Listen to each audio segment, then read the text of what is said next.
Lanjut acara yang kedua, yaitu penyampaian materi oleh Ustadz Dairobi. Kepada beliau kami persilakan.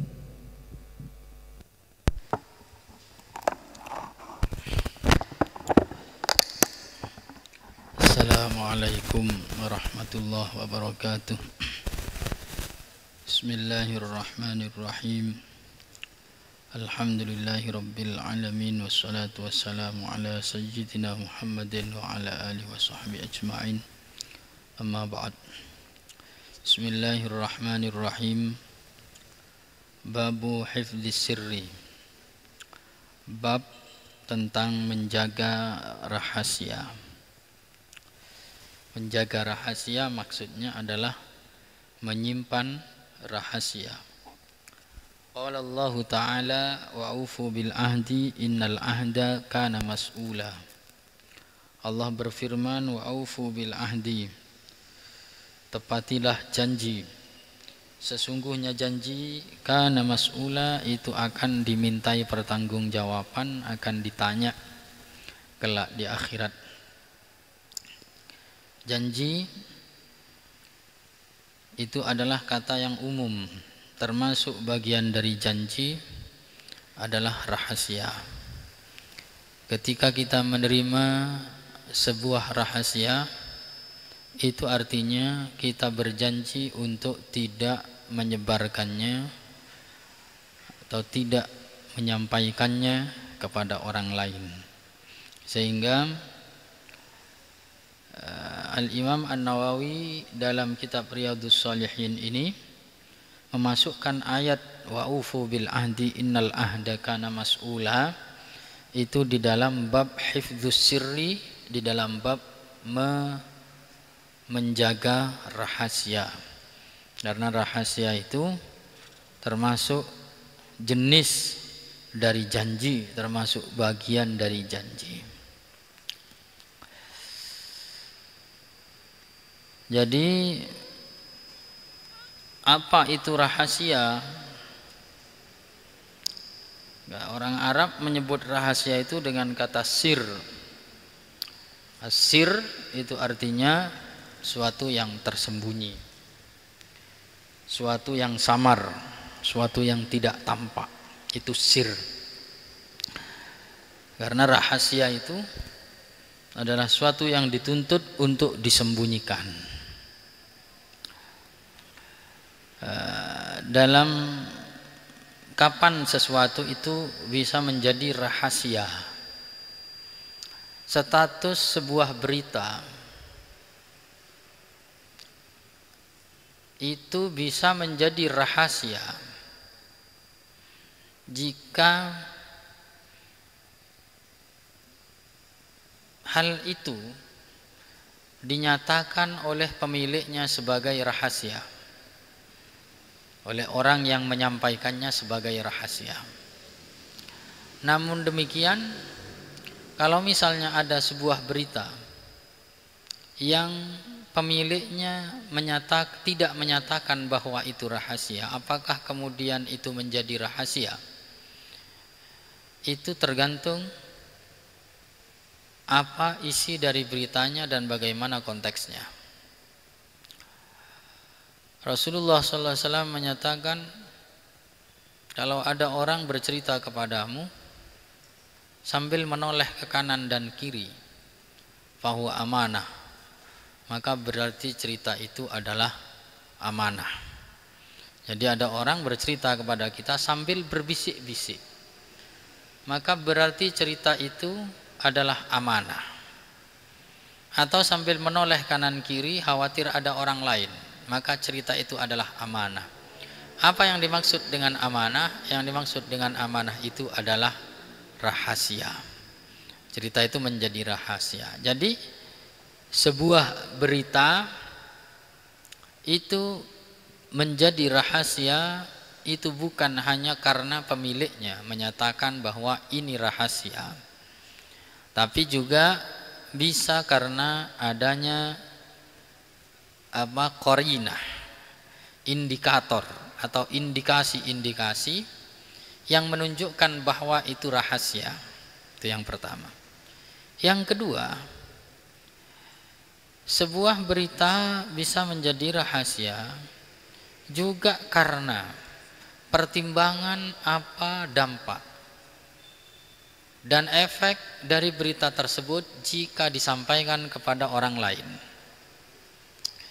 Ada orang menceritakan suatu hal kepada seseorang. Dia menceritakannya dengan tanpa menggunakan kata rahasia, sandi rahasia, dan tidak memiliki indikator sikap bahwa yang diceritakan itu rahasia. Tapi jika misalnya ucapan dia itu disampaikan kepada orang lain, maka akan melahirkan mudorot, akan melahirkan keburukan atau melahirkan dampak negatif, maka secara otomatis itu juga menjadi rahasia. Contoh misalnya, ada seseorang menceritakan sesuatu kepada kita, dan kalau sesuatu itu kita sampaikan kepada orang lain, maka akan terjadi provokasi. Orang yang mendapatkan cerita itu akan terhasut, maka itu rahasia bagi kita, meskipun orangnya tidak menyatakan bahwa itu rahasia. Karena itulah hal-hal yang mengandung aib, hal-hal yang mengandung aib orang lain, sebuah berita atau kenyataan atau apapun yang itu mengandung aib orang lain atau mengandung provokasi terhadap orang lain, mengandung unsur adu domba terhadap orang lain, as-sa'yu bil ifyar namanya bahasa Arabnya, maka secara otomatis ini menjadi rahasia. Secara otomatis menjadi rahasia. Anda mendapatkan aib orang, mengetahui aib orang, Anda mengetahuinya dengan cara apapun, apakah melihat sendiri atau mendapatkan berita atau yang lain, maka Anda tidak boleh menyampaikannya kepada siapapun, kecuali jika ada maslahah. Ada kondisi di mana kita itu diperbolehkan untuk menyampaikan rahasia, sebagaimana ada saatnya di mana kita itu boleh menceritakan keburukan orang. Ada dalam konteks-konteks tertentu kita diperbolehkan. Contoh di dalam pengadilan, ketika kita menjadi saksi di pengadilan, maka kita wajib membongkar rahasia. Sebuah rahasia wajib dibongkar jika hal itu diminta oleh pengadilan. Kalau kita tidak membongkarnya secara jujur, maka kita berkhianat. Karena persaksian yang jujur itu adalah kewajiban.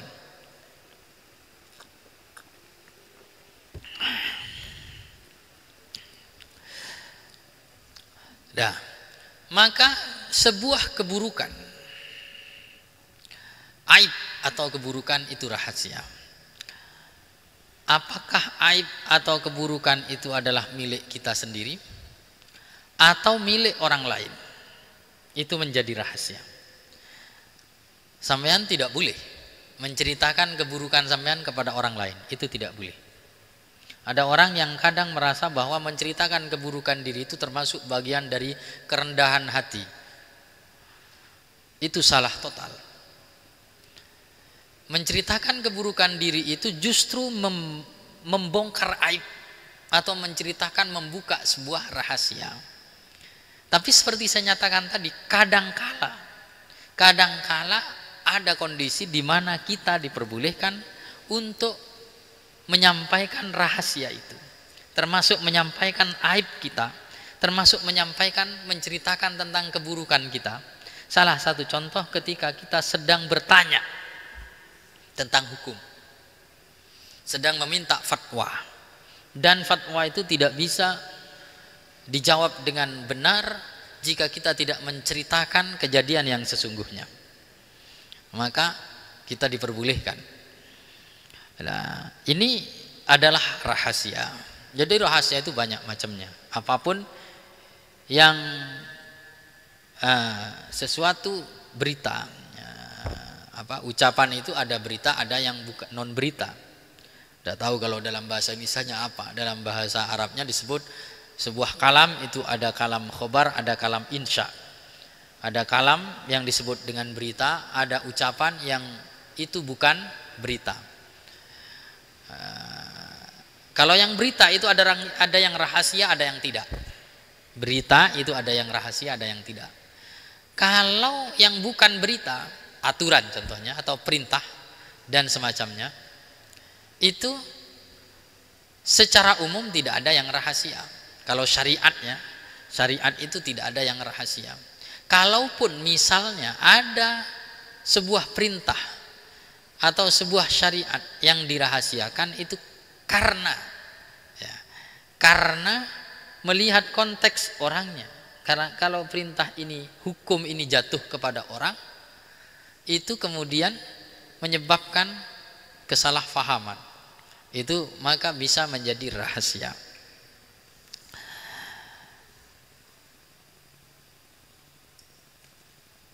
Para pakar teologi, orang-orang yang ahli dalam bidang teologi Islam, itu menyatakan begini: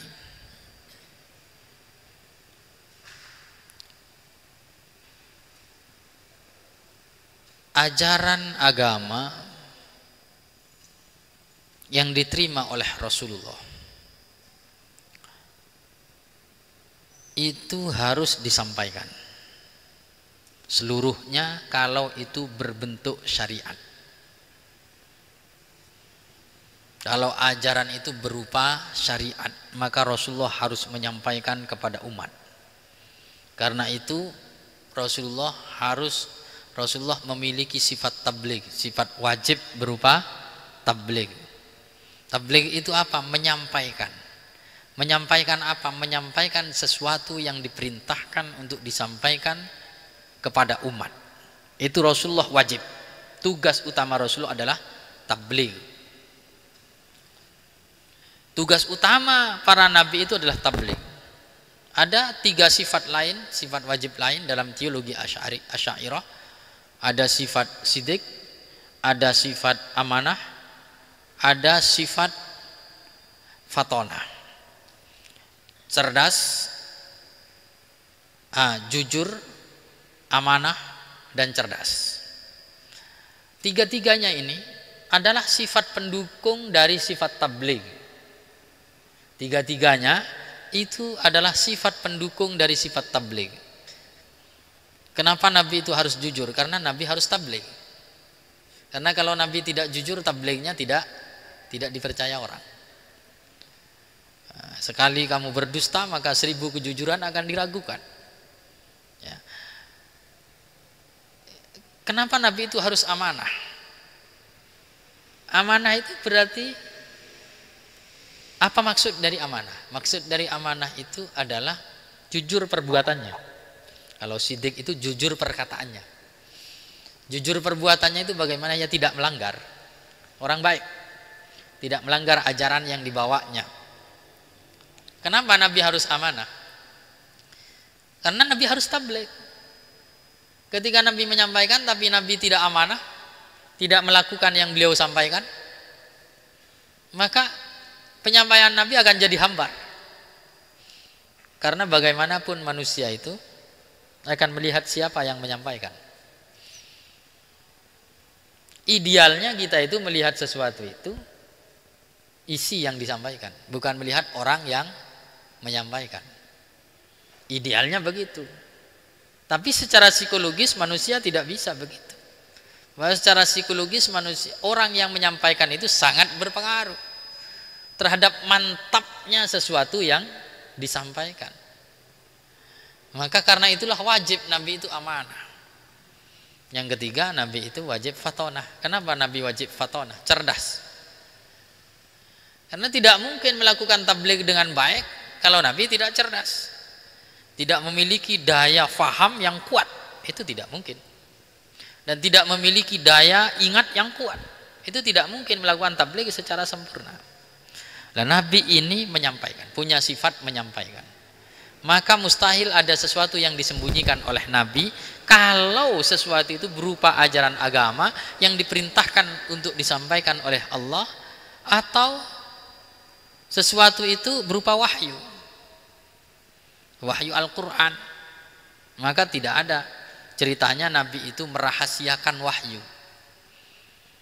Itu berbeda dengan fahamnya orang-orang Syiah. Orang-orang Syiah menyatakan Nabi itu merahasiakan wahyu, yang mana ada wahyunya yang hanya disampaikan kepada ahlul bait atau keluarganya, tapi tidak disampaikan kepada yang lain. Ini fahamnya orang Syiah. Kalau kita tidak ada, Nabi mau merahasiakan wahyu itu tidak ada. Itu mustahil bagi Nabi. Dalam teologi Islam itu dinyatakan Nabi punya sifat tabligh, tapi apakah Nabi menyampaikan seluruh ilmunya? Para ulama kita menyatakan tidak. Tidak seluruh ilmu yang dimiliki oleh Nabi itu disampaikan kepada umat. Ilmu yang dimiliki oleh Nabi itu ada yang rahasia. Sehingga para ulama teolog itu menyatakan setidaknya kita bisa membagi menjadi 3. Ada ilmu nubuwah, ada ilmu wilayah, ada ilmu syariah. Ada ilmu tentang kenabian, ada ilmu tentang kewalian, ada ilmu tentang syariat. Kalau ilmu tentang syariat, Nabi menyampaikan seluruhnya kepada umat. Kalau ilmu tentang wilayah, tentang kewalian, kewalian itu yang disebut dengan ilmu mukasyafah. Ilmu kasyaf. Ilmu kasyaf itu apa ya? Ya, yang kita mungkin tidak merasakan. Ilmu ketika orang-orang solih, para waliullah, oleh Allah dibukakan alam gaib padanya. Dia menyaksikan alam malakut seperti kita menyaksikan alam dunia. Jadi kita percaya bahwa alam ini memiliki banyak dimensi. Kita percaya itu. Tapi dimensi yang kita lihat hanya satu, yaitu alam nyata yang kita lihat sekarang. Tapi ada dimensi-dimensi alam yang lain. Ada dimensi alam jin, ada dimensi alam bayi, alam janin. Janin itu punya alam. Di dalam perut ibu itu punya alam. Tapi tidak ada yang bisa menebak dimensi alam ini. Teknologi secanggih apapun, apa yang sedang dipikirkan oleh janin, apa yang sedang dialami oleh janin dalam kejiwaannya. Kalau secara fisik mungkin bisa. Ada dimensi alam ruh. Alam ruh, alamnya ruh. Ada dimensi alam barzakh. Ada dimensi alam jin.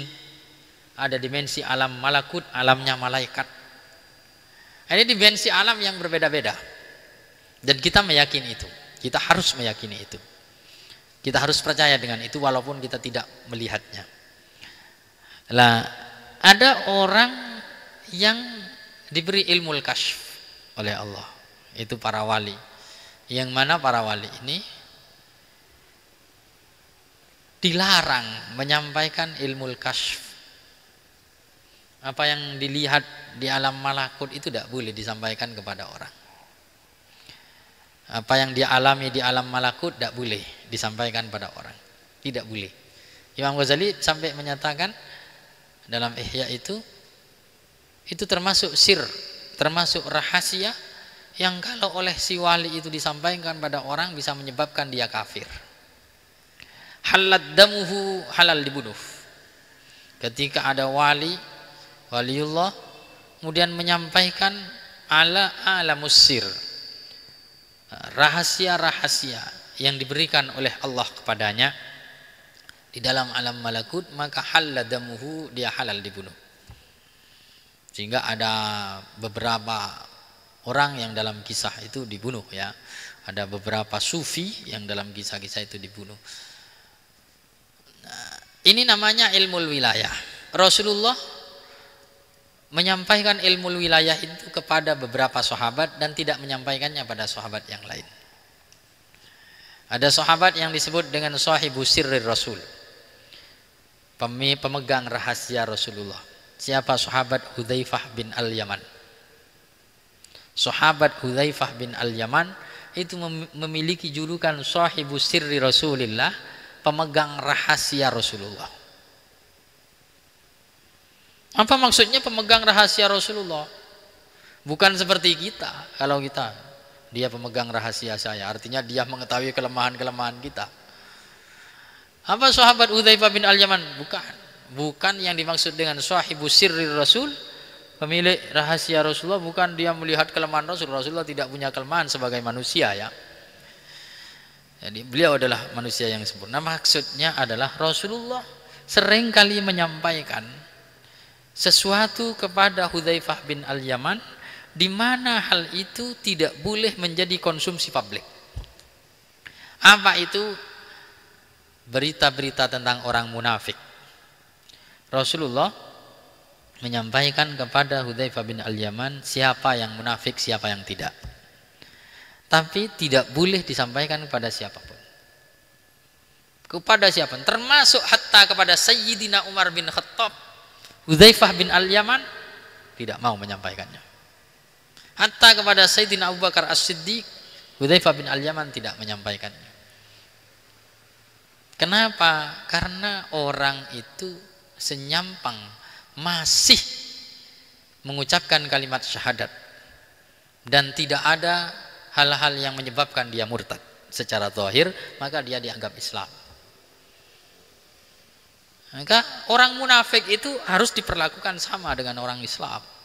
Perlakuannya sama dengan orang Islam karena dia adalah Islam. Tapi hakikatnya dia bukan orang Islam.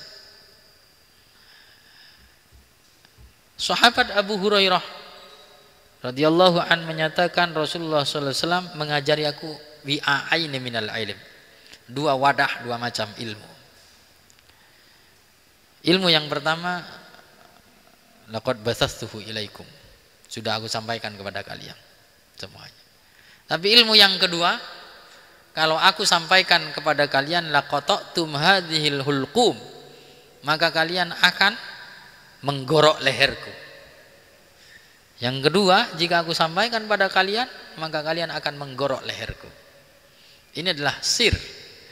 Ada Rasulullah itu kadang menyampaikan sesuatu kepada satu sahabat, tapi tidak menyampaikannya kepada sahabat yang lain. Ini yang jelas tidak terkait dengan ilmu syariat. Itu yang oleh ulama dinyatakan ilmu wilayah. Yang mana Rasulullah itu diberi memiliki kebijaksanaan, ini akan saya sampaikan kepada siapa dan akan saya sembunyikan dari siapa. Ada ilmu nubuwah. Ilmu nubuwah itu yang tidak boleh disampaikan. Ilmu nubuwah adalah pengetahuan yang oleh Allah hanya diberikan kepada Nabi. Dan kalau pengetahuan itu diberikan kepada umat, umat tidak akan kuat. Karena apa? Karena menyangkut haqaiqul umur, hakikat sesuatu. Tidak semua hakikat, tidak semua kenyataan itu boleh disampaikan. Tidak semua yang nyata boleh dinyatakan. Ada sesuatu yang nyata tidak boleh dinyatakan. Ibaratnya begini. Ibaratnya kita ini oleh Allah Subhanahu wa taala diberi pandangan mata yang terbatas sekali. Diberi pendengaran telinga yang juga sangat terbatas sekali. Kenapa? Karena seandainya kita ini diberi pandangan mata yang tidak terbatas, tentu kita tidak bisa hidup. Coba pandangan mata jenengan itu setajam mikroskop. Misalnya, setajam mikroskop, jenengan tidak akan bisa hidup karena tidak akan bisa makan. Ya kan? Karena ketika orang memiliki pandangan mata seperti mikroskop, dia akan melihat sampai ke virus-virus, sampai ke yang kecil-kecil. Tidak jadi dia. Mau makan nasi tidak jadi. Kan kelihatan kuman. Mau makan sambal tidak jadi, kelihatan kuman. Mau mandi tidak jadi, kelihatan kuman, kelihatan isi dari air yang penuh dengan mineral. Mineral kan macam-macam, sampai air itu tidak kelihatan bening. Mau mandi tidak jadi, karena mungkin akan kelihatan banyak ulat di situ, banyak cacing dan banyak ulat. Mau kumpul sama suaminya tidak jadi, kelihatan suaminya pori-porinya besar misalnya. Maka keterbatasan itu adalah nikmat. Keterbatasan itu hakikat. Gampangannya lah, gampangannya yang mungkin masuk secara nalar, secara sains begitu. Ada itu secara sains, itu hal-hal yang masih fisik, masih jasmaniyah. Tapi untuk hal-hal yang ruhaniyah kira-kira sama dengan itu. Para nabi itu yudriku haqaiqul umur, mengerti hakikat sesuatu. Apa yang berada di balik alam ini jauh lebih detail daripada para wali. Ada wali itu terbatas, yang mengerti tentang alam malakut itu terbatas, hanya sebagian yang dibuka untuk para wali. Tapi kalau para nabi itu dibuka seluruhnya, sehingga para nabi itu harus memiliki kekuatan hati yang luar biasa. Maka karena itulah para ulama kita menyatakan ada ilmu nubuwah. Ilmu nubuwah itu rahasia yang tidak boleh disampaikan kepada siapapun. Itu hanya dipegang oleh Rasulullah, karena tidak ada orang yang mampu menerimanya.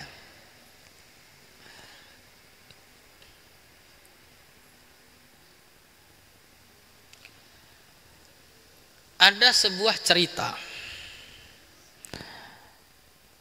pada masa Nabi Sulaiman alaihissalam. Itu ada seorang yang penasaran dengan bahasa hewan, karena Nabi Sulaiman bisa faham bahasa hewan. Akhirnya dia datang kepada Nabi Sulaiman, wahai Nabi Sulaiman, tolong ajari aku tentang bahasa hewan. Apa kata Nabi Sulaiman? Nabi Sulaiman menyatakan, baik, jika kamu memang harus belajar bahasa hewan, tapi ini bahaya. Ini sebuah cerita, apakah sahih atau tidak cerita ini, tapi ada dalam beberapa kitab, dalam ceritanya kitab itu ada. Baik, kalau kamu memang mau belajar bahasa hewan dan sangat mendesak, akan saya ajari dengan satu syarat. Kamu tidak boleh menceritakan apapun yang dikatakan hewan itu kepada orang lain, karena itu akan berbahaya. Akhirnya dia belajar kepada Nabi Sulaiman, diajari sekelumit dari dimensi alam yang berbeda itu. Ketika diajari, akhirnya dia itu punya sapi 2. Jadi ketika dia ngasih makan sapi, dia tertawa. Karena apa? Sapinya itu berdialog. Yang satunya menyatakan, hei, makanannya kamu kasihkan saya, kamu pura-pura tidak mau makan. Kenapa kok begitu, kata saya? Biar besok kamu tidak usah kerja, kalau sakit kan sama Tuhan tidak disuruh kerja. Dia tertawa mendengar hal itu. Ketika tertawa itu istrinya dengar. Tanya istrinya, kenapa sampean kok tertawa terbahak-bahak? Dia mau cerita tidak boleh, janjinya tidak boleh diceritakan kepada siapapun. Ya akhirnya tidak, saya cuma tertawa biasa. Istrinya curiga. Besoknya ngasih makan sapi begitu lagi, dia tertawa terbahak-bahak. Istrinya tanya, tetap dia tidak bercerita, tertawa terbahak-bahak. Istrinya tidak cerita. Akhirnya istrinya marah-marah. Istrinya marah-marah kepada dia. Kemudian dia punya ayam, melihat suaminya marah, suami dimarah-marahi istri sampai gitu. Ayamnya yang berkokok itu, dia ngerti apa ucapannya ayam itu. Ayam itu ternyata bilang, kok mau ya ada suami dimarahi istri begitu, dia diam saja. Kalau saya kan sudah menikah lagi, kan ayam senangnya menikah. Sudah saya tinggal dan saya cari yang lain. Dia akhirnya tersinggung. Dia hidupnya jadi sumpek. Dia jadi sumpek ketika mendengar ucapan dari hewan itu, dia jadi sumpek betul. Ketika dia memahami apa ucapan dari hewan, dia sumpek betul. Sampai pada akhirnya dia datang pada Nabi Sulaiman, minta cabut lagi, tolong cabutkan, saya pingin tidak mengerti apa bahasanya hewan. Karena apa? Karena ternyata saya tidak kuat mendengar ucapan hewan itu. Atau kita kan bisa terhibur dengan kicau burung. Kita bisa terhibur dengan kicau burung karena kita tidak mengerti apa sebetulnya yang dibicarakan burung itu. Sehingga kita mengiranya sedang bernyanyi, padahal dia sedang memaki. Loh kan ya burungnya kan. Nah itu adalah kenapa ada banyak hal yang dirahasiakan oleh Allah dari kita. Dan ada banyak hal yang tidak boleh disampaikan oleh orang yang sampai kepada tingkat tinggi kepada orang yang di bawahnya. Itu asir. Jadi sir itu macam-macam. Mulai dari sekedar rahasia percakapan sampai pada tingkat rahasia ilmu. Tingkat rahasia ilmu. Itu juga tidak boleh disampaikan kepada sembarang orang.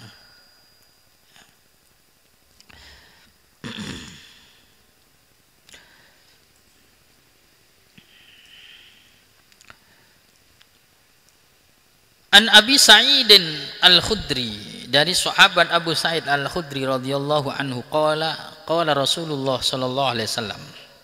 Rasulullah sallallahu alaihi wasallam bersabda, "Inna min asyarrin nas indallahi manzilatan yaumal qiyamah." Sesungguhnya termasuk paling buruknya manusia di sisi Allah di hari kiamat. Ar-rajula yufti ilal mar'ah, adalah seorang suami yang menyetubuhi istrinya. Wa tufdi ilaih, dan istri berkumpul dengan suaminya. Tsumma yanshuru sirraha, kemudian dia menyebarkan rahasia-rahasianya. Rasulullah mengutuk dengan keras jika ada suami menceritakan urusan ranjang kepada orang lain. Urusan ranjang dengan istrinya kepada orang lain, atau istri yang menceritakan urusan ranjang dengan suaminya kepada orang lain, kecuali dalam konteks-konteks tertentu. Contoh misalnya konsultasi dengan dokter, lain lagi. Kalau jenengan konsultasi dengan dokter tidak bercerita, salah obat. Ya kalau suami ya kadang ya harus bercerita dalam konteks terdesak seperti itu. Atau suami sedang minta fatwa hukum, tanya kepada ustadz misalnya tentang bagaimana hukumnya. Kalau saya misalnya habis sama istri begini, ya tidak apa-apa dalam konteks itu. Tapi dalam konteks-konteks yang tidak ada kepentingan yang mendesak, itu tidak boleh orang itu menceritakan rahasia ranjangnya kepada orang lain. Itu adalah sesuatu yang dilarang. Sayyidina Luqman Al-Hakim itu pernah berwasiat. Luqman Al-Hakim itu dikenal sebagai orang yang sangat bijak, sehingga disebut dengan Al-Hakim. Dia itu sebetulnya orang dari status yang rendah, kasta ya, dari kasta yang rendah. Tapi dalam agama kita tidak ada kasta. Luqman Al-Hakim itu seorang budak. Sudah budak hitam. Dia berasal dari Biladun Naubah, dari daerah Sudan saja, di selatannya Mesir. Orang-orang hitam, orangnya hitam, kecil, budak, tapi namanya masyhur. Kenapa? Karena dia memiliki wawasan dan kebijaksanaan yang luar biasa, sehingga menjadi nama surat dalam Al-Quran. Dan wasiat-wasiat Luqman Al-Hakim itu tersebar di hampir di seluruh Timur Tengah, sampai ke Arab. Karena Luqman Al-Hakim bukan orang Arab. Luqman Al-Hakim bukan nabi, tapi dia belajar kepada para nabi.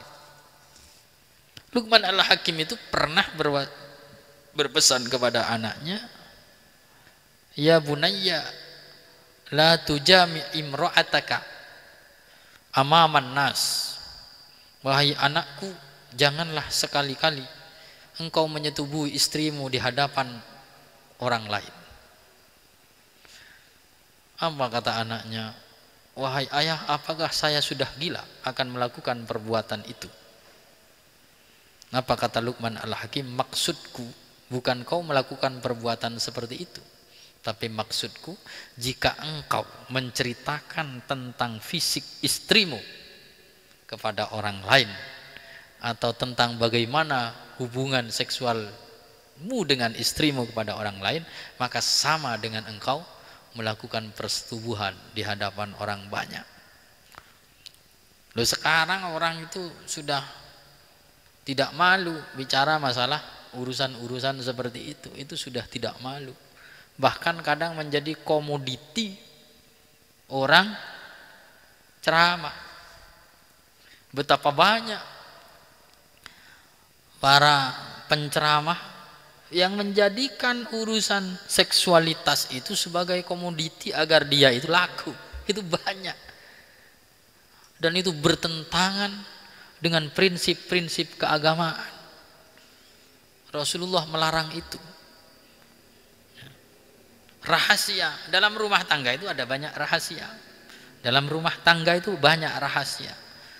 Maka suami dan istri di dalam Al-Quran itu diibaratkan dengan libas. Hunna libasul lakum wa antum libasul lahun. Mereka perempuan, istri adalah baju bagi suami, dan suami adalah baju bagi istri. Perumpamaan yang luar biasa. Dalam ilmu sastra Arab itu disebut dengan majaz isti'arah. Majaz isti'arah. Majaz, apa majaz? Sebuah kata yang digunakan bukan untuk makna hakikatnya. Kenapa sebuah kata itu digunakan? Untuk makna yang tidak hakiki, bukan makna yang sebenarnya. Libas, baju, makna sebenarnya yang kita pakai ini. Tapi yang dimaksud bukan makna sebenarnya. Itu namanya majaz isti'arah dalam bahasa Arab, tidak tahu dalam bahasa Nisa. Nah, di dalam bahasa Arab itu majaz itu dibagi menjadi dua. Penggunaan kata yang bukan untuk makna hakikinya itu dibagi menjadi dua. Ada yang karena keserupaan, korelasinya adalah keserupaan. Ada yang karena korelasinya selain keserupaan. Yang karena keserupaan disebut dengan isti'arah. Dia adalah macan, isti'arah. Artinya dia memiliki sifat yang serupa dengan macan. Ada yang bukan karena keserupaan. Contohnya sungai mengalir. Sungainya tidak mengalir, yang mengalir airnya. Kalau sungainya mengalir kan heboh. Itu adalah majaz akli atau majaz mursal namanya. Pak Jokowi membangun tol. Pak Jokowi tidak pernah bangun tol, yang bangun tukangnya. Majaz namanya majaz mursal dan juga majaz akli. Air menumbuhkan rumput. Yang menumbuhkan rumput bukan air, Allah. Itu namanya majaz juga.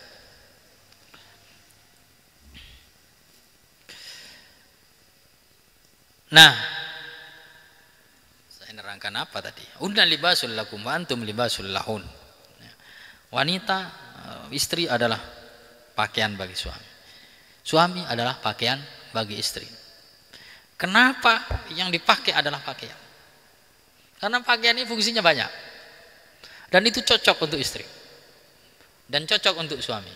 Satu, fungsinya adalah menutup aurat. Aurat itu apa? Aurat itulah sesuatu yang ketika tampak kepada orang lain maka menjadi aib bagi kita. Kenapa kita pakai baju? Karena kalau kita tidak pakai baju maka akan banyak kekurangan tubuh kita yang terekspos. Aurat. Aib. Aurat itu adalah aib. Suami adalah penutup aib bagi istrinya. Penutup bagi istrinya, dan istri penutup aib bagi suaminya. Jangan sampai istri itu menceritakan aib suami. Itu dilarang keras. Jangan sampai suami menutup aib dari jangan sampai suami membuka aib dari istri. Dilarang keras. Jangan sampai istri membuka aib suami, jangan sampai suami membuka aib istri. Jangan sampai suami menceritakan hal-hal yang tidak layak tentang istri kepada orang lain. Dan jangan sampai istri menceritakan hal-hal yang tidak layak tentang suami kepada orang lain. Libas. Satu. Yang kedua, libas itu adalah menolak dingin. Kenapa kita pakai pakaian? Kadang agar tidak panas dan kadang agar tidak dingin. Ya itu fungsinya. Artinya suami dan istri itu saling melindungi. Saling melindungi, saling memberikan kebutuhan masing-masing. Istri itu membantu kebutuhannya suami, suami membantu kebutuhannya istri. Yang ketiga, pakaian itu adalah zina. Pakaian itu adalah hiasan.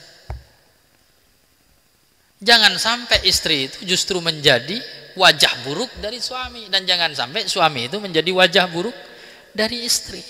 Jadilah hiasan. Sehingga istri itu namanya terjaga gara-gara suami, suami namanya juga terjaga gara-gara istri. Yang keempat, bahwa pakaian yang paling sering kita pakai itu adalah pakaian yang enak dipakai, bukan pakaian yang indah dilihat orang. Orang beli pakaian untuk pertama kali mungkin dia akan mencari pakaian yang indah dilihat, mungkin. Tapi pada akhirnya yang bertahan dengan dia pakaian apa? Pakaian yang paling enak dipakai, meskipun tidak indah dilihat. Itu memiliki filosofi yang sangat dalam. Filosofinya sangat dalam. Orang mungkin kalau baru pertama datang ke mall, dia cari pakaian, dia akan cari pakaian yang indah. Tapi lama-lama keindahan itu tidak ada apa-apanya. Yang berpengaruh adalah enak dipakai, tidak terlalu besar, tidak terlalu kecil, pakaiannya tidak panas, makainya tidak panas, kainnya tidak kasar. Ya kita merasa enjoy lah dengan memakai itu. Lah itulah istri. Sampean cari istri pertama-tama paling cari yang cantik, gitu. Lama-lama cantik itu tidak berpengaruh. Setahun 2 tahun sudah sama. Yang cantik dan tidak cantik itu sama. Yang akhwat cari suami kadang cari yang tampan.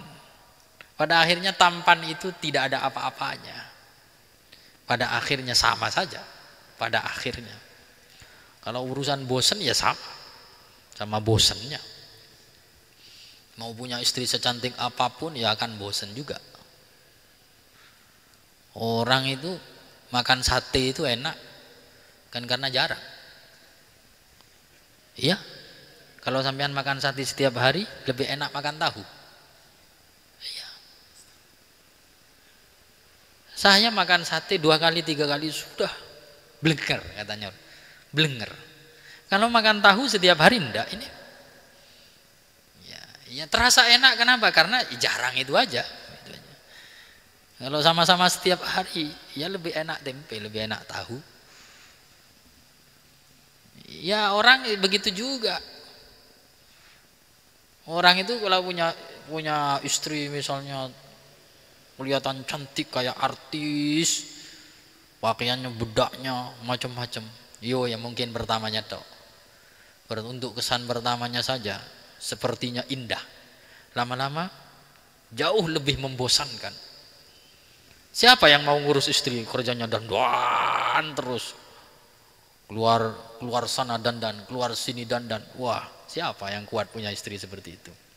Ya yang lebih enak ya istri yang mau ke dapur, yang mau nyuci, yang mau melayani suaminya, yang mau ngasuh anak-anak. Wah enak.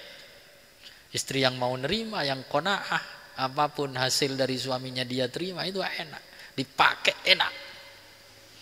Pada akhirnya pakaian yang bertahan, yang abadi bagi kita itu adalah pakaian yang enak kita pakai, bukan pakaian yang indah dipandang oleh orang. maka jangan terlalu mencari yang indah, carilah yang enak dipakai. Nah, itu kenapa Al-Quran menyatakan hunna libasul lakum wa antum libasul lahun. Punya filosofi yang sangat dalam. Ketika Al-Quran mengibaratkan suami dan istri itu seperti pakaian. Salah satunya adalah fungsi satirul uyub, adalah istri dan suami itu adalah harus menutup rahasia masing-masing. Ada rahasia itu, rahasia rumah tangga itu bertahap. Ada yang rahasia ranjang, itu tidak boleh disampaikan kepada siapapun, kecuali dalam kondisi sangat mendesak, seperti di pengadilan, seperti di kedokteran dan seterusnya. Ada rahasia rumah yang tidak boleh keluar. Persoalan rumah tangga kita itu tidak boleh terdengar oleh siapapun. Rumah tangga itu punya persoalan, semua orang itu punya persoalan. Jangankan kita yang banyak dosa, banyak kekurangan. Siti Fatimah sama Sayyidina Ali itu masih tengkar. Siti Fatimah sama Sayyidina Ali tengkar. Sayyidina Ali itu punya julukan Abu Turab. Kenapa? Gara-garanya tengkar sama Siti Fatimah. Rasulullah datang ke rumah Siti Fatimah bertanya, mana Ali? Siti Fatimah menyatakan Ali bin Abi Thalib sedang keluar rumah. Sambil kelihatan murung Siti Fatimah. Keluar rumah kemana? Dicari oleh Rasulullah. Ternyata Sayyidina Ali bin Abi Thalib berada di masjid. Rasulullah bertanya pada di mana Ali bin Abi Thalib? Tidak tahu. Ya Rasulullah, tadi tengkar sama saya. Dia keluar rumah. Dicari oleh Rasulullah, datang Rasulullah ke masjid. Sayyidina Ali tidur di masjid. Tidur di masjid. Tidur di tanah, karena di Masjid Nabawi tidak ada tehelnya, tidak ada keramiknya. Tidur di tanah, sehingga banyak tanahnya. Tubuhnya Sayyidina Ali. Rasulullah menyatakan, kum ya Aba Turab, kum ya Aba Turab, berdirilah wahai Abu Turab. Sayyidina Ali dan Siti Fatimah itu masih tengkar, apalagi kita.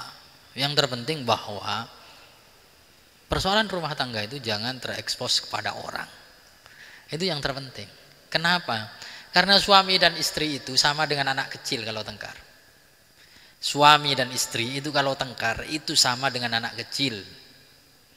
Asalkan tidak ada supporternya. Maksudnya apa? Anak kecil. Anak kecil itu kalau selesai. Seandainya orang dewasa itu seperti anak kecil, masalah di dunia ini akan hilang separuh. Al-Maghfurlah Kiai Haji Hasan bin Nawawi, guru saya di Sidogiri, pernah melihat ada anak kecil tengkar. Tengkar, oh jadi sudah rebutan mainan, jadi tengkar sejadi-jadinya, sama-sama nangis, tengkarnya hebat. Sudah selesai, habis itu main lagi. Kiai Hasan ini menyatakan, seandainya orang yang dewasa seperti anak kecil ini, maka selesai. Akan banyak persoalan dalam hidup ini yang selesai dengan sendirinya. Masalahnya kalau yang tua tidak selesai. Jangankan sampai tengkar begitu, hanya tersinggung sebentar saja bertahun-tahun. Tidak nyapanya bertahun-tahun. Kalau anak kecil tidak. Masalah selesai. Ya mari rukun lagi. Itu anak kecil yang paling dewasa. Justru kedewasaan yang paling dewasa ada pada anak kecil. Karena apa? Masalah selesai. Suami dan istri itu agak mirip dengan anak kecil. Percayalah pada saya. Saya sudah menikah. Sampean belum. Bahwa tengkar, ya biasalah namanya orang tengkar. Orang berkumpul setiap hari berdua, dengan pikiran yang berbeda, dengan keinginan yang berbeda, dengan nalar yang juga berbeda, dengan pengetahuan yang berbeda. Ya tengkar itu biasa. Tinggal narui orangnya dewasa apa enggak gitu. Tengkar sudah selesai 1 jam, rukun lagi. Kenapa? Karena saya butuh kepada dia, dia butuh kepada saya. Rukun. Lupakan persoalan, selesai. Kayak anak kecil. Yang penting asalkan persoalan itu belum diceritakan kepada orang lain. Kalau persoalan itu diceritakan pada orang lain, buntutnya panjang. Kalau sampai cerita sama orang tuanya, ada istri habis tengkar dengan suami, dia cerita kepada orang tuanya, saya istrinya ini sudah tidak marah sama suaminya, sudah akur, orang tuanya belum selesai, orang tuanya masih marah itu. Maka banyak terjadi perceraian. Kenapa? Karena tidak bisa menjaga rahasia rumah tangga. Persoalan dengan suami itu adalah persoalan rahasia. Persoalan rahasia jangan diceritakan kepada orang, kecuali memang sangat-sangat mendesak dan itu memang harus diceritakan. Persoalan-persoalan kecil selesailah, 1 jam selesai, 5 menit kadang sudah selesai, tidak perlu. Maka Rasulullah berwasiat jangan mudah menyebarkan rahasia rumah tangga, jangan sebarkan rahasia rumah tangga itu. Wa an Abdullah bin Umar radhiyallahu anhuma anna Umar radhiyallahu anhu hina ta'ayyamat bintuhu. Diceritakan dari Abdullah bin Umar, putranya Sayyidina Umar. Hina ta'ayyamat baik bintuhu Hafsatu, ketika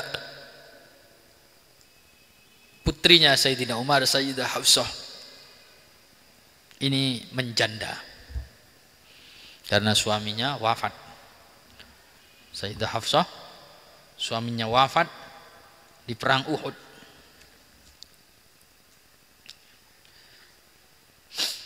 Nama suaminya Khunes bin Hudzafah. Dia wafat di Madinah pada waktu itu. Dia terluka pada saat perang Uhud, pulang dari perang Uhud, meninggal. Maka Sayyidah Hafsah menjanda. Ketika Sayyidah Hafsah menjanda selesai iddah, qala laqitu Utsman bin Affan. Sayyidina Umar bin Khattab kemudian bercerita, ketika putriku Hafsah menjanda, aku mendatangi Utsman bin Affan radhiyallahu anhu, karena Sayyidina Utsman waktu itu sedang menduda. Mendudanya sudah hampir setahun. Sayyidina Utsman dinikahkan dengan Sayyidah Ruqayyah, putri Rasulullah. Rasulullah punya 4 orang putri, yang tertua Zainab, yang kedua Ruqayyah, yang ketiga Ummu Kulthum, yang keempat Sayyidah Fatimah. Sayyidina Utsman menikah dengan Sayyidah Ruqayyah sejak awal dakwah. Sayyidah Ruqayyah itu sebetulnya bertunangan dengan anaknya Abu Jahal, namanya Utbah bin Abi Lahab. Adiknya Ruqayyah namanya Ummu Kulthum itu bertunangan dengan Utaibah bin Abi Lahab, dengan adiknya Utbah. Jadi Rasulullah besanan sama Abu Lahab sebelum Rasulullah diutus. Akhirnya ketika Rasulullah diutus, Rasulullah berdakwah, Abu Lahab tidak mau. Bilang kepada Utbah dan Utaibah, dipanggil, Utbah dan Utaibah, kesini nak. Muhammad telah menghina Tuhan-Tuhan kita. Kamu sekarang gagal dengan tunanganmu Ruqayyah. Saya tidak sudi berbesanan dengan Muhammad. Akhirnya apa? Tidak jadi. Untung tidak jadi. Akhirnya Utbah gagal dengan Siti Ruqayyah, dan Utaibah juga gagal dengan Ummu Kulthum. Akhirnya Siti Ruqayyah dinikahkan oleh Rasulullah dengan Sayyidina Utsman bin Affan. Sayyidina Utsman terkenal tampan, Sayyidah Ruqayyah terkenal sangat cantik. Sehingga ketika Sayyidina Utsman dan Siti Ruqayyah dalam sejarah, kalau tidak salah disebut oleh siapa? Dalam kitab apa itu? Lupa. Subulul Huda war Rasyad. Ketika Sayyidina Utsman bin Affan menikah dengan Sayyidah Ruqayyah, ada banyak orang yang patah hati nasional.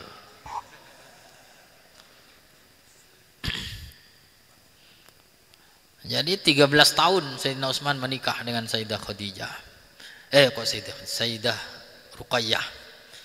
Sampai kemudian pada saat perang Badar tahun kedua dari Hijriah, dari hijrahnya Nabi, Sayyidah Ruqayyah wafat. Sayyidina Utsman, ketika Sayyidah Ruqayyah wafat, Sayyidina Utsman menduda. Tapi Sayyidina Utsman nangis terus. Sayyidah Ruqayyah itu wafat, Sayyidina Utsman nangis. Rasulullah bertanya, kenapa kamu menangis wahai Utsman? Sayyidina Utsman menyatakan, abaki alang kita sihri baini wa bainik ya Rasulullah. Saya menangis bukan karena kehilangan istri wahai Rasulullah, tapi karena saya sudah tidak menjadi menantu Anda. Kehilangan istri itu biasa, saya bisa cari yang lain. Tapi kalau menjadi menantu Rasulullah, ini kapan lagi? Akhirnya Rasulullah 1 tahun berikutnya bersamaan dengan kisah ini, Rasulullah menikahkan Sayyidina Utsman dengan adiknya Sayyidah Ruqayyah, yaitu Sayyidah Ummu Kulsum, sehingga Sayyidina Utsman dikenal dengan sebutan Dun Nurain, memiliki 2 cahaya karena menjadi suami dari 2 putri Rasulullah. Bolehlah pindah. Jadi yang tidak boleh itu kalau dipoligami, memadu Mbak Yu sama adiknya tidak boleh. Tapi kalau pindah tidak apa-apa. Mbak Yunya meninggal pindah ke adiknya tidak apa-apa.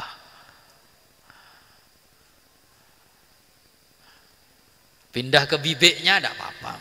Yang tidak boleh itu kalau pindah ke mbahnya. Mbahnya tidak boleh karena mahram. Pindah ke ibunya tidak boleh, mertuanya mahram. Tapi kalau sama adiknya, sama bibiknya boleh. Pindah itu boleh, sama ponakannya boleh. Jadi habis bibiknya meninggal menikahi ponakannya boleh. Itu biasanya menantu tersayang, begitu biasanya. Karena mertuanya terlampau seneng sama menantunya ini, sehingga eman kalau menikah dengan orang lain dipindahkan ke adiknya. Kadang begitu, ada yang begitu-begitu itu ada. Rasulullah saking senangnya kepada Sayyidina Utsman, sampai Sayyidah Ruqayyah wafat 1 tahun kemudian, kira-kira 1 tahun lebih ya dari wafatnya Sayyidah Ruqayyah, dinikahkan dengan Ummu Kulsum. Lah sebelum menikah dengan Ummu Kulsum ini, Sayyidina Utsman, Sayyidina Umar bin Khattab datang kepada Sayyidina Utsman. Ya, fa'aradtu alaihi Hafsata. Sayyidina Umar menyatakan, aku tawarkan Hafsah kepadanya. Faqultu in syi'ta ankahtuka Hafsata binta Umar. Katanya Sayyidina Umar menyatakan pada Sayyidina Utsman, wahai Utsman, kalau kamu mau, kamu akan saya nikahkan dengan Hafsah binti Umar. Qala sa'anzuru fi amri. Sayyidina Utsman menyatakan, sa'anzuru fi amri, saya masih mau mikir-mikir dulu. Falabithtu layaliya. Akhirnya aku menunggu selama beberapa malam, katanya Sayyidina Umar. Tsumma laqiyani, lalu Utsman menemuiku. Faqala, maka Utsman berkata, qad badali alla atazawwad yaumi hadza. Maaf Umar, qad badali alla atazawwad yaumi hadza. Aku telah berpikir, setelah aku pertimbangkan, rupanya aku masih belum ingin menikah sekarang. Katanya Sayyidina Utsman, setelah aku pertimbangkan masa-masa, saat ini aku masih belum ingin menikah. Falakitu Abu Bakrin. Akhirnya dapat jawaban ya penolakan halus sih dari Sayyidina Utsman. Akhirnya falakitu Abu Bakrin. Akhirnya aku temui Abu Bakar. Ini orang tua yang luar biasa ini, Sayyidina Umar ini menawarkan putrinya pada orang-orang yang soleh. Ini jarang ditemui ini. Dan Sayyidina Umar nawarnya langsung nabrak langsung. Biasanya kan pakai perantara kan. Coba tawarkan ke itu anak saya, barangkali mau, kan begitu. Sayyidina Umar enggak, langsung-langsungan, enggak pakai perantara.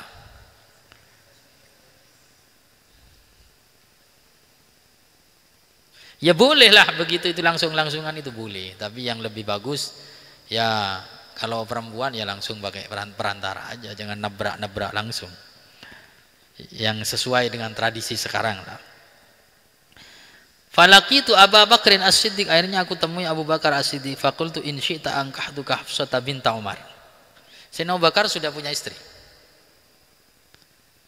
Didatangi oleh Sayyidina Umar, in syi'ta, kalau kamu mau, angkahtuka Hafsah binta Umar, Hafsah akan saya nikahkan dengan kamu. Sayyidina Abu Bakar sudah punya istri. Boleh juga orang tua itu menawarkan putrinya kepada orang yang sudah punya istri. Kalau orangnya itu memang orang yang soleh. Idza ja'akum man tardawna khuluquhu wa dinahu fazawwiju. Kalau datang kepada kalian seorang laki-laki yang mantap agamanya dan mantap akhlaknya, fazawwijuhu, maka nikahkanlah dia dengan putri kalian. Itu sabda Rasulullah.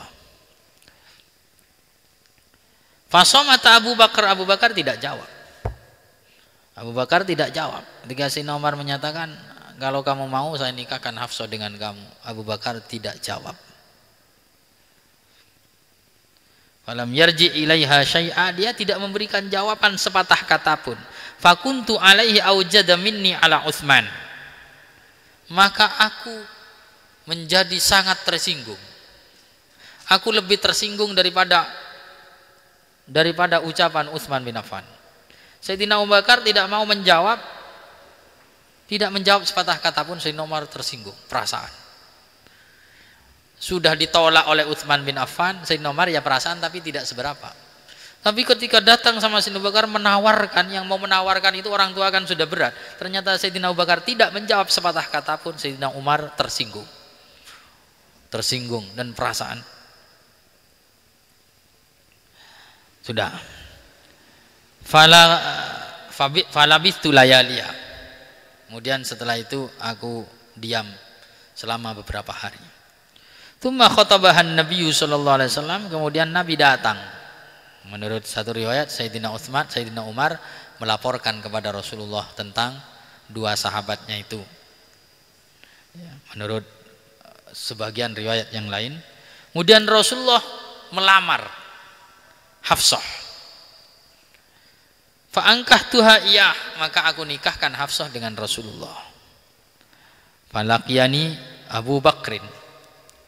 Falaqiyani, maka Abu Bakar mendatangiku. Setelah aku menikahkan Hafsah dengan Rasulullah, Abu Bakar mendatangiku.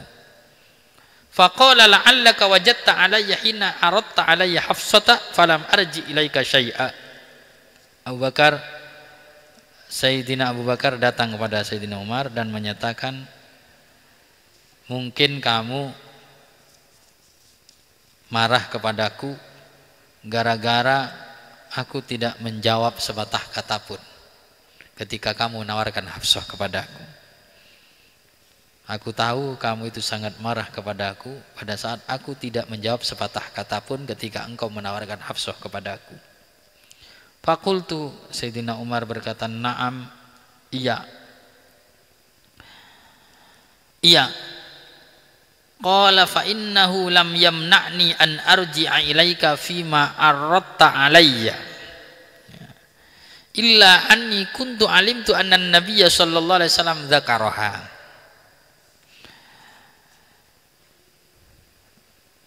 Sayyidina Abu Bakar menyatakan, innahu lam yamna'ni, yang membuat aku itu tidak menjawab tawaran itu adalah karena aku tahu bahwa Rasulullah sallallahu alaihi wasallam pernah menyebut-nyebut Hafsah di hadapanku. Rasulullah pernah nyebut-nyebut Hafsah di hadapanku. Falam akun liufsya sirra Rasulillah sallallahu alaihi wasallam, dan aku tidak mungkin menyebarkan rahasia Rasulullah.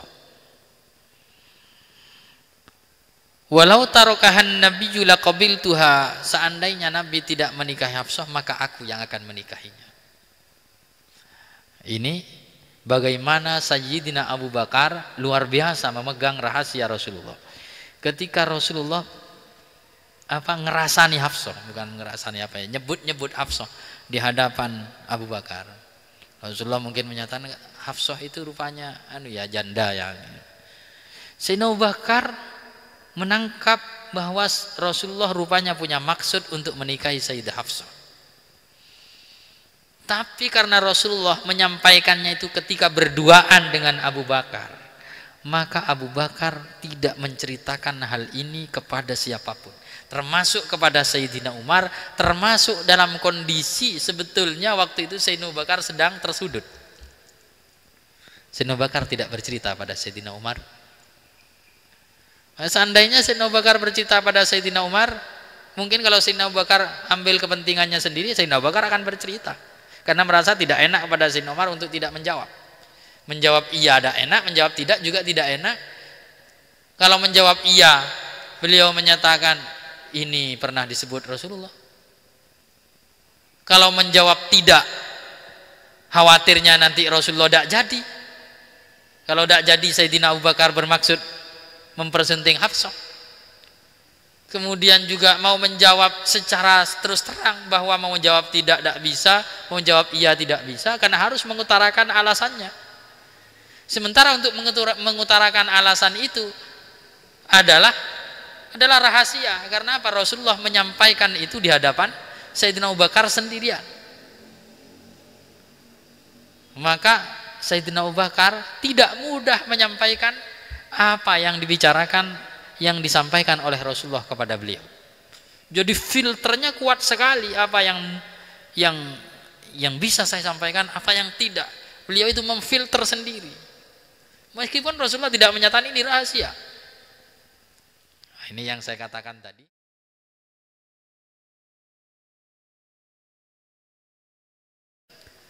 Tapi karena ada banyak faktor, ya, ada banyak faktor.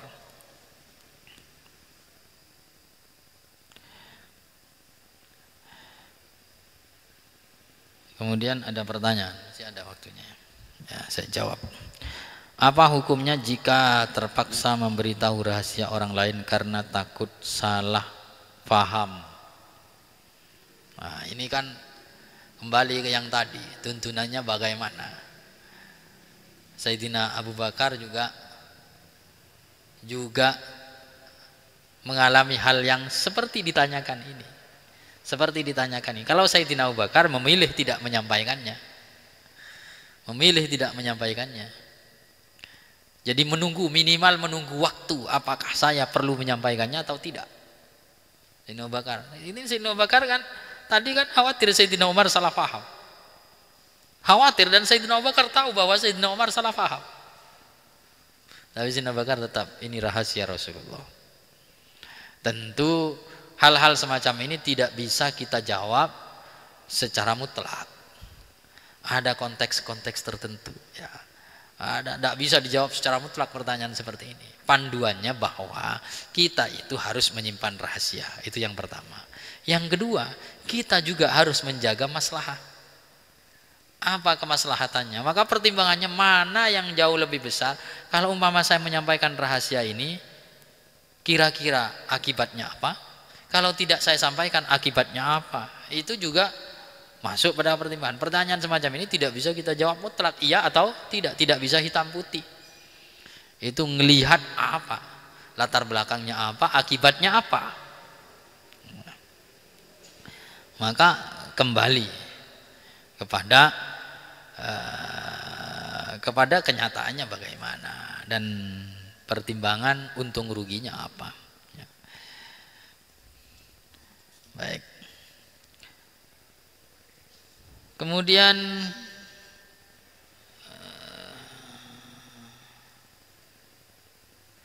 Ustadz, jika ada seorang wanita, dia dulu seorang pezina, saat ini dia sedang berusaha bertaubat tapi ia merasa belum maksimal.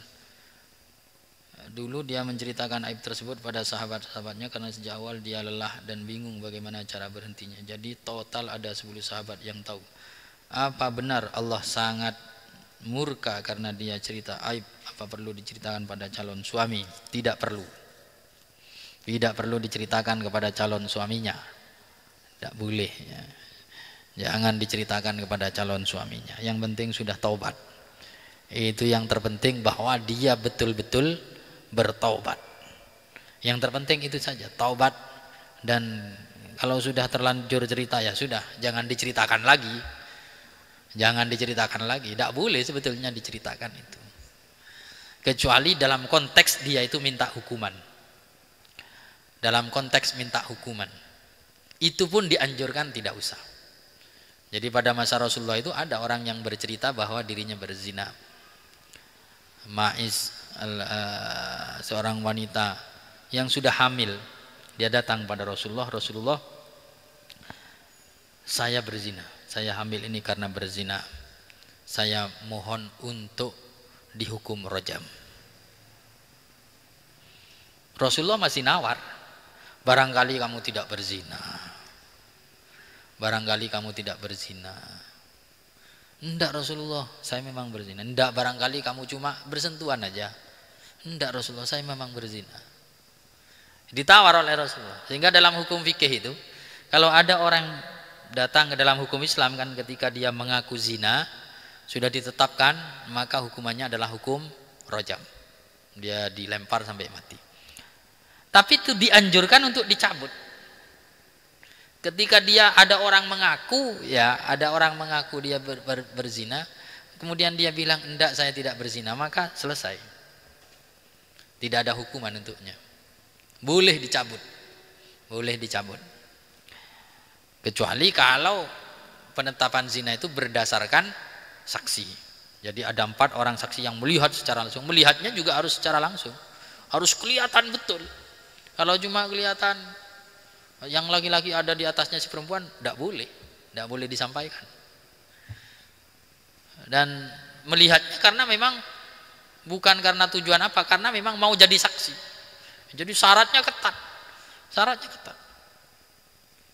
Kalau melihatnya bukan karena jadi saksi, maka persaksiannya ditolak. Karena apa? Karena dia menjadi fasik gara-gara melihat orang berzina itu jadi fasik. Kalau tujuannya bukan untuk menjadi saksi, jadi berat syaratnya. Persaksian zina itu berat. Hampir sulit sekali untuk bisa memenuhi syarat persaksian zina. Harus disaksikan oleh 4 orang laki-laki, yang mana 4 orang laki-laki ini adalah orang yang adil untuk bisa mendapat hukuman. Orang yang adil. Orang yang adil itu apa? Syarat yang paling berat, tidak terus-menerus melakukan dosa kecil. Orang yang adil, orangnya adil. Kemudian dia harus melihat langsung. Keluar masuknya itu harus melihat langsung. Tidak boleh kalau tidak melihat langsung, tidak diterima persaksiannya. Kemudian dia melihat itu bukan karena mengintip, tapi karena memang mau jadi saksi tujuannya. Kalau karena dia melihatnya karena faktor lain, mengintip rumah orang, maka dia menjadi fasik. Fasik tidak diterima persaksiannya. Dan kalau persaksiannya tentang tuduhan zina itu tidak diterima, maka justru dia yang dikena hukuman berupa had qadhaf 80 kali cambuk. Jadi berat.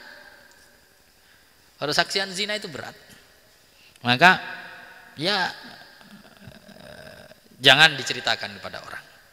Nah, kalau sudah terlanjur ya ditobati saja. Ditobati. Karena apa? Karena ketika kita menceritakan keburukan kita kepada orang lain, maka orang itu kelak akan menjadi saksi di hadapan Allah. Sehingga tidak usah diceritakan. Yang terpenting niatnya tidak menceritakan itu adalah menutup aib, bukan untuk menipu orang. Beda halnya, ada niat yang berbeda juga, tidak pernah menceritakan, pura-pura baik. Beda antara orang yang tidak menceritakan keburukannya dengan orang yang pura-pura baik, itu beda. Ya, itu beda. Ya, sudah. Yang terpenting bagaimana? Sudah tobat. Itu yang terpenting. Dia sudah tobat dan tutup rapat-rapat masa lalunya.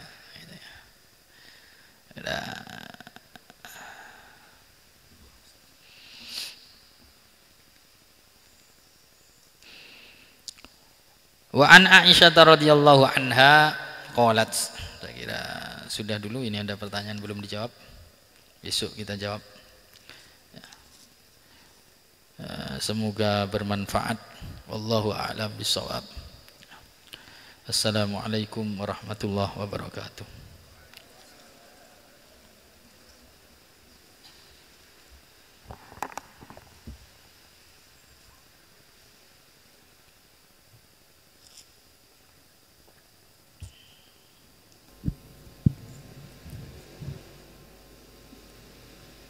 Kepada Ustadz Robi kami sampaikan terima kasih.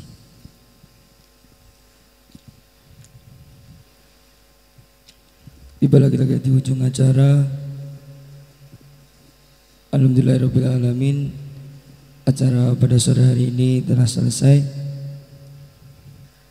Semoga apa yang kita dapatkan pada sore hari ini